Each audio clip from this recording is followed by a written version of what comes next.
आप देख रहे हैं मिस्टिक टेल्स हिंदी रहस्यमयी कहानियों और डरावनी दास्तानों की दुनिया में आपका स्वागत है। अगर आपको हमारी कहानियां पसंद आती हैं, तो चैनल को सब्सक्राइब करें, बेल और नोटिफिकेशन ऑन करें ताकि कोई भी रोमांचक कहानी आपसे छूट न जाए। तो आइए शुरू करते हैं आज की कहानी, जिसका नाम है सुनसान हवेली। गांव के बाहर एक पुरानी हवेली थी। लोग कहते थे कि उस हवेली में कई साल पहले एक जमींदार का परिवार रहता था। अचानक एक रात पूरा परिवार रहस्यमय तरीके से गायब हो गया। उसके बाद से वह हवेली वीरान पड़ी थी। कहते हैं रात में वहां से अजीब अजीब आवाजें आती थी। किसी को बच्चों की हंसी सुनाई देती थी तो किसी को किसी औरत के रोने की। गांव वाले शाम होते ही उस रास्ते से निकलने से भी डरते थे। गांव के 4 दोस्त राहुल, दीपक, अजय और मोहित बचपन से एक दूसरे के साथ थे। एक दिन गर्मी की छुट्टियों में सब चाय की दुकान पर बैठे थे। बातों बातों में हवेली का जिक्र निकला। दीपक ने कहा, क्यों न आज रात हवेली में चले, देखेंगे कि वहाँ सच में कुछ है या नहीं। राहुल थोड़ा डर गया। उसने कहा, तू पागल है क्या, रात में वहाँ जाना खतरे से खाली नहीं है। मोहित हंसते हुए बोला, डर गया ना राहुल, चलो कुछ नहीं होगा। अजय भी उत्साहित हो गया। चारों ने तय कर लिया कि वे आधी रात को हवेली में जाकर वहाँ रात बिताएंगे। रात के 12 बजे चारों दोस्त टॉर्च लेकर हवेली के पास पहुँचे। दरवाजा पुराना और जंग लगा हुआ था। जैसे ही उन्होंने दरवाजा खोला, एक ठंडी हवा का झोंका बाहर निकला। अंदर चारों ओर धूल, जाले और पुरानी तस्वीरें लटकी हुई थीं। माहौल डरावना था। दीपक ने टॉर्च की रोशनी घुमाई। सीढ़ियों की तरफ से अचानक किसी बच्चे के हंसने की आवाज आई। सब एकदम चुप हो गए। राहुल ने धीरे से कहा, तुमने वो सुना? दीपक ने कहा, हाँ, कोई ऊपर हंस रहा है। मोहित बोला, कोई बच्चा होगा शायद।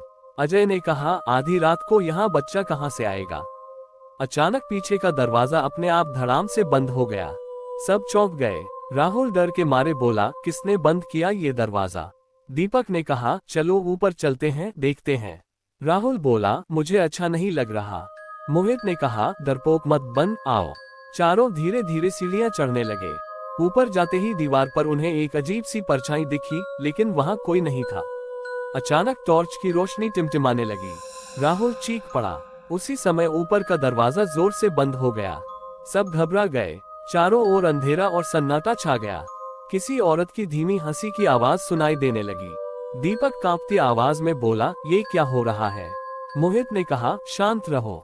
लेकिन हवेली के अंदर कुछ ऐसा था जिसने चारों को वहां फंसा लिया, और उन्हें अंदाजा भी नहीं था कि असली डर तो अब शुरू हुआ है। हवेली का दरवाजा बंद होते ही चारों दोस्त बुरी तरह डर गए। बाहर जाने का कोई रास्ता नहीं था। चारों ने टॉर्च की मदद से ऊपर के कमरे की ओर बढ़ना शुरू किया। हवेली के अंदर हर कदम के साथ सन्नाटा और गहराता जा रहा था। दीवारों पर पुरानी तस्वीरें लटकी थीं। कुछ तस्वीरों में वही जमींदार परिवार था जिसके बारे में गांव में कहानियां फैली हुई थीं। एक तस्वीर में एक छोटी सी बच्ची सफेद फ्रॉक में खड़ी मुस्कुरा रही थी। उसकी आंखें कुछ अजीब सी थीं, जैसे वो उन्हें देख रही हो। अचानक मोहित को लगा कि तस्वीर की बच्ची ने आंख झपकाई है। वो डर के मारे पीछे हट गया और बोला, तुमने देखा? उसने आंखें हिलाईं। दीपक हंसते हुए बोला, पागल मत बन, वो तस्वीर है। लेकिन राहुल ने भी धीरे से कहा, नहीं, मैंने भी देखा। तभी कमरे के कोने से किसी के कदमों की आवाज आई। चारों ने टॉर्च उस दिशा में की, पर वहां कुछ नहीं था। हवा ठंडी होने लगी, जैसे किसी ने आसपास का तापमान गिरा दिया हो। अजय ने कहा, चलो नीचे चले, कुछ गड़बड़ है।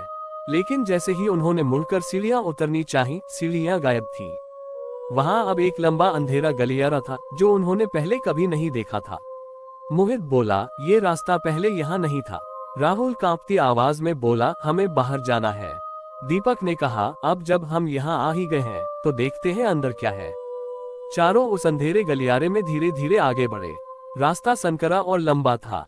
चारों ओर दीवारों से अजीब सी फुसफुसाहट की आवाजें आ रही थीं, जैसे कोई कुछ कहना चाहता हो पर जोर से बोल नहीं पा रहा हो। कुछ देर बाद गलियारे के आखिर में एक लकड़ी का दरवाजा दिखा। दरवाजे पर पुराने जमाने की लोहे की जंजीरें लिपटी थीं। दरवाजे पर खून के निशान थे, जैसे किसी ने वहां से बाहर निकलने की कोशिश की हो। दीपक ने जंजीर हटाई और दरवाजा खोला। अंदर एक पुराना कमरा था। बीच में एक टूटी चारपाई और कोने में एक छोटा सा लकड़ी का बक्सा रखा था। मोहित ने बक्सा खोला। उसमें एक गुड़िया पड़ी थी।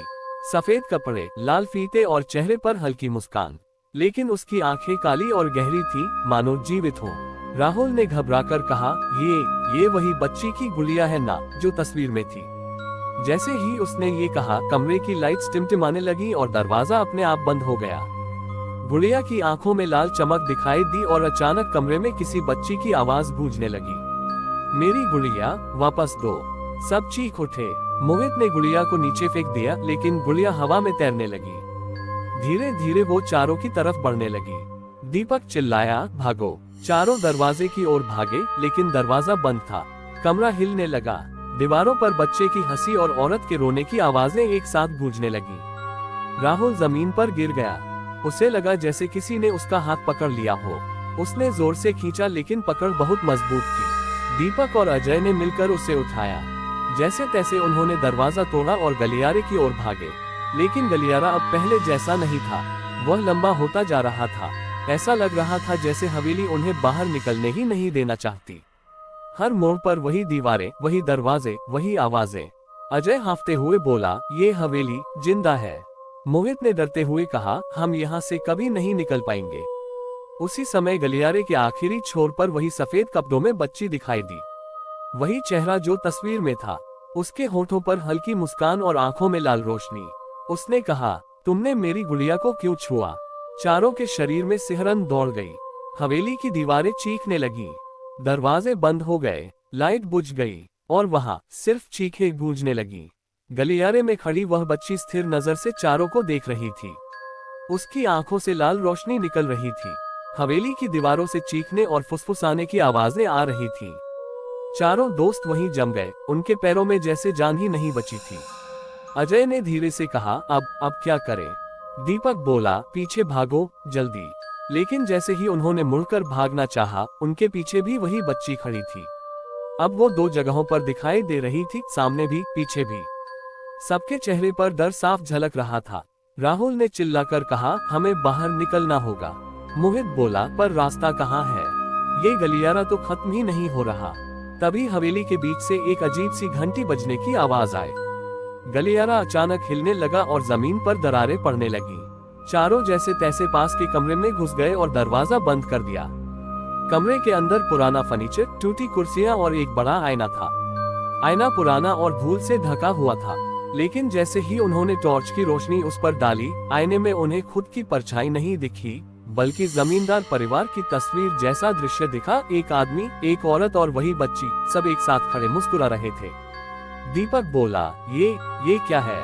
मोहित कांपते हुए बोला, ये आईना हमें कुछ दिखा रहा है। अचानक आईने में दिख रहा परिवार एक पल में बदल गया। उनके चेहरे डरावने हो गए, आंखों से खून टपकने लगा। बच्ची ने आईने में धीरे से कहा, तुम सब अब यहाँ से नहीं जा सकते। आईना जोर से टूट गया और उसके टुकड़े हवा में घूमने लगे। एक टुकड़ा राहुल के हाथ में जाकर लगा, खून निकल आया। कमरे की लाइट्स टिमटिमाने लगी। दीवारों पर हाथों के निशान बनते जा रहे थे। अजय ने दरवाजा खोला और बाहर झांका। गलियारा अब पूरी तरह बदल चुका था। दीवारों पर पुराने जमाने की दीपक जल रहे थे और जमीन पर लाल रंग जैसे किसी ने छिड़का हो।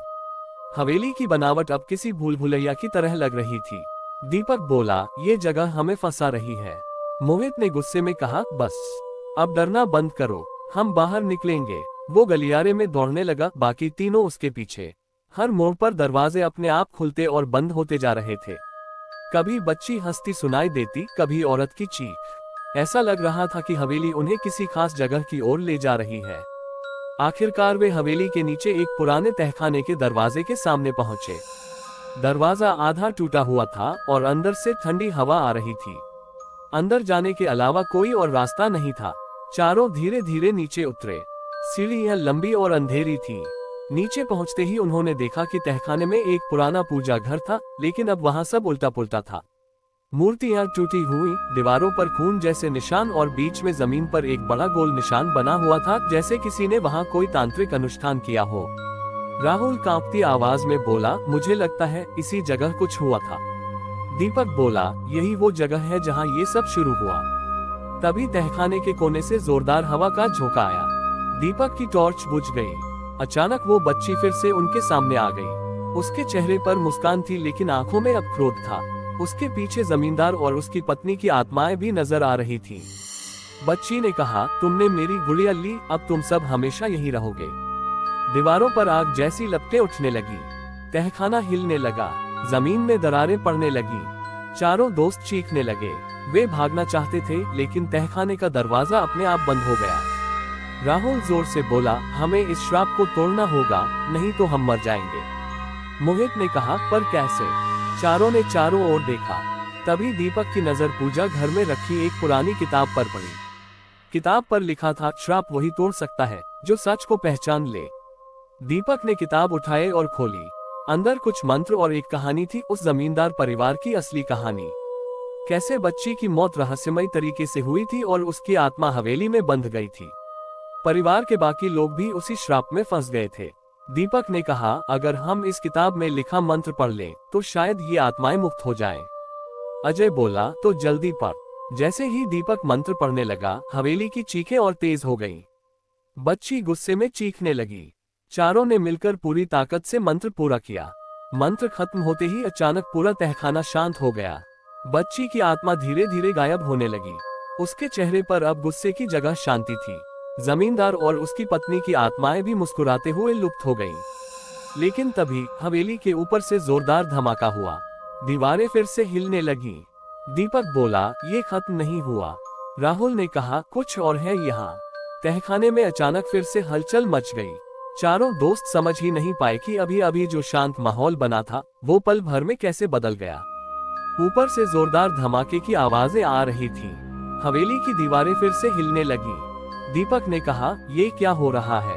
तो क्या वो बच्ची की आत्मा गई नहीं? राहुल बोला, नहीं, कुछ और है यहाँ। असली रहस्य शायद अभी सामने नहीं आया। मोहित ने इधर उधर देखा।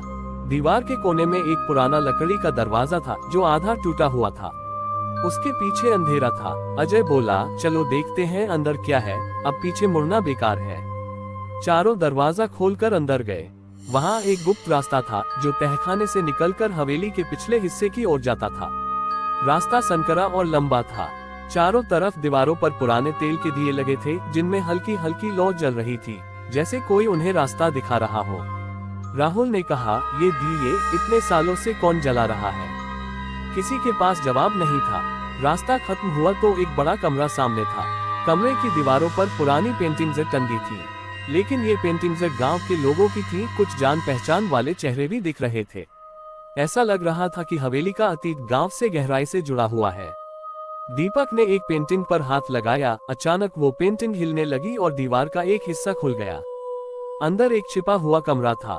कमरे में पुराना लकड़ी का फर्नीचर, ढेर सारी पुरानी किताबें और बीच में एक बड़ी सी डायरी रखी थी। मोहित ने डायरी उठाए। उसके पन्ने पुराने और पीले पड़ चुके थे। पहले पन्ने पर लिखा था, ये हवेली, ये जमीन और ये आत्माएं सब एक श्राप में बंधे हैं। सब चुपचाप पन्ने पलटने लगे। डायरी में जमींदार की अपनी लिखी कहानी थी। उसने लिखा था कि उसकी बेटी आर्या बहुत प्यारी बच्ची थी, लेकिन गांव के कुछ लालची लोगों ने हवेली की जमीन हथियाने के लिए एक तांत्रिक के साथ मिलकर हवेली पर एक श्राप लगा दिया। उस श्राप के कारण आर्या की मृत्यु हुई और उसका परिवार हमेशा के लिए इस हवेली में फंस गया।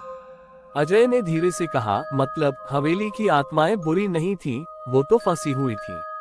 दीपक बोला, हाँ, और असली गुनहगार वो गांव वाले थे, जिन्होंने लालच में ये सब किया। राहुल बोला, तो अब हमें क्या करना होगा? मोहित बोला, डायरी के आखिरी पन्ने में कुछ लिखा है, सुनो। जो भी इस श्राप को तोड़ना चाहता है, उसे सच को उजागर करना होगा। हवेली में जो छिपा है वो बाहर लाना होगा, तभी आत्माएं मुक्त होंगी। तभी कमरे में एक ठंडी हवा चली। दरवाजा अपने आप बंद हो गया। दीवारों पर अचानक वो लालची गांव वालों की डरावनी परछाइयां उभर आई। उनकी आंखें चमक रही थीं। ऐसा लग रहा था जैसे उनकी आत्माएं अब भी हवेली में मौजूद हों। दीपक ने हिम्मत करके जोर से कहा, हम सच जानते हैं, तुम लोगों ने ही ये सब किया था। जैसे ही उसने ये कहा, परछाइयां चिल्लाने लगी, दीवारें हिलने लगी, कमरा अंधेरे में डूब गया। राहुल ने टॉर्च जलाई तो देखा, सामने वही गांव के 4 लोग खड़े थे जिनके बारे में डायरी में लिखा था। लेकिन अब वो इंसान नहीं थे, उनकी आत्माएं हवेली की दीवारों में घुल चुकी थी। उनमें से एक बोला, तुम्हें सच जानना ही नहीं चाहिए था। मोहित ने कहा, तुम लोगों ने आर्या को मारा, उसका परिवार निर्दोष था। तभी पीछे से वही बच्ची आर्या प्रकट हुई। इस बार उसका चेहरा शांत था, न गुस्सा न डर। उसने चारों दोस्तों की ओर देखा और कहा, अब सच सबके सामने आ गया है, अब मेरा काम खत्म होने वाला है। परछाइयां आर्या की ओर बढ़ी, लेकिन उसके चारों ओर एक तेज रोशनी फैल गई। एक एक करके वो लालची आत्माएं जलने लगी और गायब हो गईं। हवेली के अंदर की हवा हल्की होने लगी। दीवारों पर लगी दरारें खुद ब खुद भरने लगी। राहुल बोला, क्या ये सब खत्म हो गया? आर्या मुस्कुराए और बोली, अभी नहीं, एक आखिरी सच बाकी है। आर्या ने उन्हें हवेली की छत पर जाने का इशारा किया। चारों तुरंत ऊपर की ओर बढ़े। सीढ़ियां पुरानी थीं, लेकिन अब हवेली पहले जैसी डरावनी नहीं लग रही थी। छत पर पहुंचते ही उन्हें एक पुराना तांत्रिक यज्ञ कुंड दिखाई दिया, वही जगह जहां श्राप दिया गया था। आर्या बोली, यही वो जगह है जहां सब कुछ शुरू हुआ था, और यहीं इसे खत्म करना होगा। छत पर पहुंचते ही चारों दोस्तों के सामने वो पुराना यज्ञ कुंड था। उसके चारों ओर टूटी हुई तांत्रिक की चीजें, राख और कुछ सूखी माला बिखरी पड़ी थी। हवेली के ऊपर आसमान में बादल घिर आए थे, हवा तेज चल रही थी, जैसे कोई बड़ा अंत होने वाला हो। आर्या ने धीमे स्वर में कहा, यही वो जगह है जहां उस तांत्रिक ने मेरे परिवार को श्राप दिया था। यही मेरा अंत हुआ, और यही इस श्राप का अंत होगा। राहुल ने पूछा, लेकिन हम क्या करें? हमें तो तंत्र मंत्र की कोई समझ नहीं। आर्या बोली, तुम्हें बस सच्चाई का साथ देना है और डरना नहीं है। मोहित ने यज्ञ कुंड के पास जाकर देखा। वहां एक पुराना लोहे का संदूक दबा हुआ था। उन्होंने उसे निकालने की कोशिश की। जैसे ही संदूक बाहर आया, हवेली में फिर से अजीब सी आवाजें गूंजने लगी। ऐसा लग रहा था मानो कोई अदृश्य ताकत गुस्से में आ गई हो। दीपक ने संदूक खोला। अंदर कुछ पुराने दस्तावेज, जमींदारी के कागज और एक तांत्रिक की पुरानी हड्डियां थीं। आर्या बोली, ये वही हड्डियां हैं जिनसे उसने श्राप दिया था। इन्हें नष्ट किए बिना श्राप खत्म नहीं होगा। अजय ने कहा, तो हमें इन्हें जलाना होगा। आर्या ने सिर हिलाया, हाँ। जैसे ही उन्होंने हड्डियां यज्ञ कुंड में डाली, अचानक हवेली की छत पर तेज चीखें गूंज उठी। वो चारों लालची आत्माएं फिर से प्रकट हो गईं। उनकी आंखों में गुस्सा था। उन्होंने चारों दोस्तों को घेर लिया। एक आत्मा गरजी, तुम लोग हमें मिटा नहीं सकते। दीपक जोर से बोला, अब सच्चाई छिपेगी नहीं, ये हवेली अब आजाद होगी। मोहित ने टॉर्च की रोशनी उन आत्माओं पर डाली। उसी समय अजय ने माचिस जलाकर हड्डियों को आग लगा दी। जैसे ही आग लगी, चारों आत्माएं दर्द से चीखने लगी। हवेली की दीवारें हिलने लगी, लेकिन इस बार वो डरावना नहीं था। ऐसा लग रहा था जैसे हवेली खुद उस श्राप से आजाद हो रही हो। आग की लपटों में एक तेज सफेद रोशनी फैली। आत्माएं धीरे धीरे धुएं में बदलने लगी और गायब हो गईं। आसमान में घने बादल छट गए। हवेली की पुरानी टूटी खिड़कियां खुद ब खुद बंद हो गईं। हवा में एक शांति फैल गई, जैसी कई सालों से किसी ने महसूस नहीं की थी। आर्या मुस्कुराई। उसका चेहरा अब बिल्कुल शांत और चमकदार था। उसने चारों दोस्तों से कहा, तुम सबने मेरा अधूरा काम पूरा किया। अब मैं और मेरा परिवार शांति से जा सकते हैं। धीरे धीरे आर्या की आत्मा आसमान की ओर उठने लगी। एक सफेद रोशनी में वह गायब हो गई। चारों दोस्त वहीं खड़े रह गए, जैसे किसी बड़े सपने से जागे हों। राहुल ने कहा, क्या ये सच में खत्म हो गया? दीपक बोला, हाँ, हवेली अब फिर कभी किसी को नुकसान नहीं पहुंचाएगी। मोहित ने गहरी सांस ली, हमने सच में कर दिखाया। अजय मुस्कुराया, हमने डर पर जीत पाए। सुबह होते ही चारों दोस्त हवेली से बाहर निकले। गांव के लोग दरवाजे पर इकट्ठा थे। उन्होंने देखा कि हवेली अब वैसी डरावनी नहीं लग रही थी। दीवारों से वो पुराना सन्नाटा हट चुका था। लोगों के चेहरों पर हैरानी थी। चारों दोस्तों ने डायरी और दस्तावेज गांव के बुजुर्गों को सौंप दिए और पूरी सच्चाई बताई। बुजुर्गों की आंखों में आंसू थे। उन्होंने कहा, हमने जो गलती की थी उसका प्रायश्चित आज हो गया। गांव में पहली बार इतने सालों में एक सुकून भरी सुबह हुई। हवेली के चारों ओर अब डर नहीं, एक शांति और सम्मान का माहौल था। राहुल, दीपक, अजय और मोहित जानते थे कि उन्होंने सिर्फ एक रहस्य नहीं सुलझाया, उन्होंने एक आत्मा को मुक्त किया और एक श्राप का अंत किया। कहानी यहीं समाप्त होती है। अगर आपको ये रहस्यमयी कहानी पसंद आई हो तो वीडियो को लाइक करें, चैनल मिस्टिक टेल्स हिंदी को सब्सक्राइब करें, बेल और कमेंट में बताएं कि अगली कहानी किस बारे में सुनना चाहेंगे। मिलते हैं अगली डरावनी दास्तान।